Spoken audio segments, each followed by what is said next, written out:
ولذلك إذا أصابك شيء فلا تنظر في المصيبة ما أخذ منك، ولكن انظر فيما بقي لك. تلاقي اللي باقي ايه؟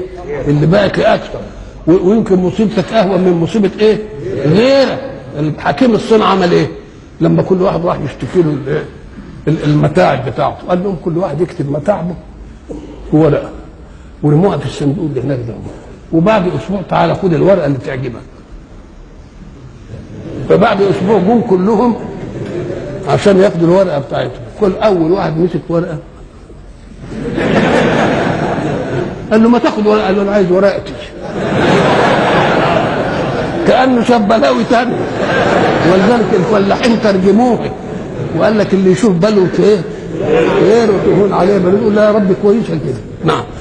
فلا تنظر الى ما اخذ، ولكن انظر الى ما بقي.